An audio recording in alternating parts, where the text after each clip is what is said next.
Kepada Cikgu Kamaruzaman, para juri dan rakan-rakan sekalian. Saya Yong dan ni rakan saya Chen. Kita nak memperkenalkan kincir angin, untuk menyelesaikan masalah menyebut nombor 1 hingga 10 mengikut susunan.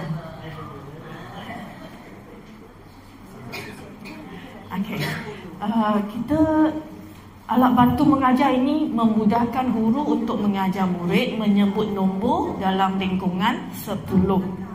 Standard kandungan Mathematics 2.1 memahami nombor 1 hingga 10 dan menyebut nombor 1 hingga 10 mengikut urutan. Selain berkonsepkan belajar sambil bermain, alat bantu mengajar ini dapat membantu murid menyusun nombor 1 hingga 10 dengan betul. Sebab biasanya murid dia dah kenal nombor tapi dia tak erti nak susun macam mana. Itu masalah yang kita hadapi dalam sekolah. Secara keseluruhannya, alat bantu mengajar ini dapat memberi keseronokan kepada murid semasa mengecam dan menyebut nombor. Kemudian kita juga akan mengajar konsep nombor yang datang sebelum dan nombor yang datang selepas sesuatu nombor. Itu tujuan utama untuk mengadakan kincir angin ini. Objektif inovasi memudahkan murid memahami konsep, memberi keseronokan dan dapat belajar sambil bermain. Kumpulan sasaran murid prasekolah yang berumur 5 dan 6 tahun yang belum dapat mengecam nombor 1, dan kedua, murid yang mempunyai pencapaian yang sederhana atau lemah, atau murid pemulihan. Kemudian murid sudah ada latar belakang boleh membilang 1 hingga 10.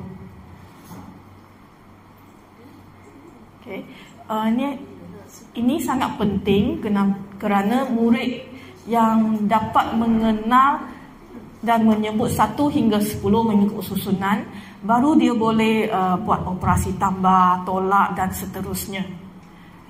Kalau dia tak boleh mengecam dan menyebut nombor mengikut susunan yang betul, nanti dia akan menghadapi masalah untuk kemahiran-kemahiran yang lain. Lepas menggunakan kincir angin ini, kita dapati murid tidak lagi berkeliruan untuk mengecam nombor. Jadi bahan yang digunakan sangat senang dan mudah saja untuk dapat. Kita boleh guna kotak, kad manila dan batang aiskrim. Tapi tak berapa kukuh lah. Boleh guna kalau nak tahan untuk 2-3 tahun. Saya showkan guna yang kayu punya. Untuk 1 tahun bolehlah. Ini gambar yang kita buat. Mula-mula saya akan tunjukkan kad ini sebab dan tanya murid-murid apa yang kita nak belajar hari ini. Jadi dia akan tahu dia nak belajar mathematics dan susunan nombor. Kemudian dia ulang kaji apa yang dia belajar 1, 2 sampai 10. Kemudian dia ada bilangan dia boleh kira. Lepas itu baru cikgu akan perkenalkan konsep nombor yang datang sebelum dan nombor yang datang selepas. Jadi cikgu akan bagi tahu dia nombor yang datang sebelum ialah nombor di hadapan sesuatu nombor. Nombor yang datang selepas ialah nombor di belakang sesuatu nombor. Macam tu. Kemudian kita akan mula dengan latihan. Sambil latih, sambil dia main benda ni. Contoh, untuk yang ni, cikgu tunjuk pada dia. Atau dia pilih. Cikgu bagi dia semua, dia pilih satu. Kemudian dia dapat kad ni. Nombor 3 dekat tengah. Jadi dia akan pusing benda ni. Nombor 3 dekat tengah.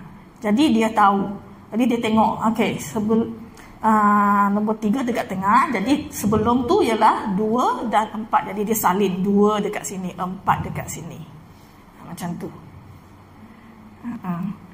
Jadi dia tahulah yang datang sebelum tu ialah okey, 2. Yang datang selepas tu ialah 4. Okey.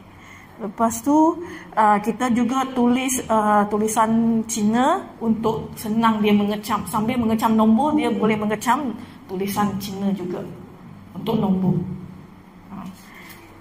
Okey. Itu idea dia lah. Kemudian yang ni datang sebelum, nombor sebelum. Yang ni nombor 11 dalam tulisan Cina. Tak.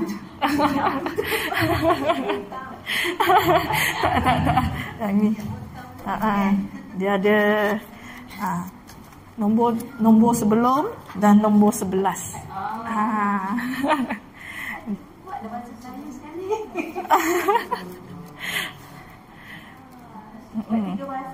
Satu cikgu pertama lagi macam stopper. Dia ada lock. Dia boleh lock sini. Okey. Kos bagi menghasilkan inovasi ini tak mahal, murah saja. Okey. Sebab yang mahalnya cardboard tu sajalah, cardboard, sebab nak bagi dia berdiri. Nak keraskan dia. Yang lain boleh dapat juga. Okey. Peningkatan keberkesanan, dia dapat menarik minat murid untuk mengecam dan menyebut nombor 1 hingga 10 mengikut susunan, dan memberi kefahaman yang mudah kepada murid tentang susunan nombor. Okay. Dan potensi untuk disebar luas, dia boleh diguna sama oleh guru kelas tahun 1 dan kelas pemulihan. Itu saja daripada saya. Terima kasih.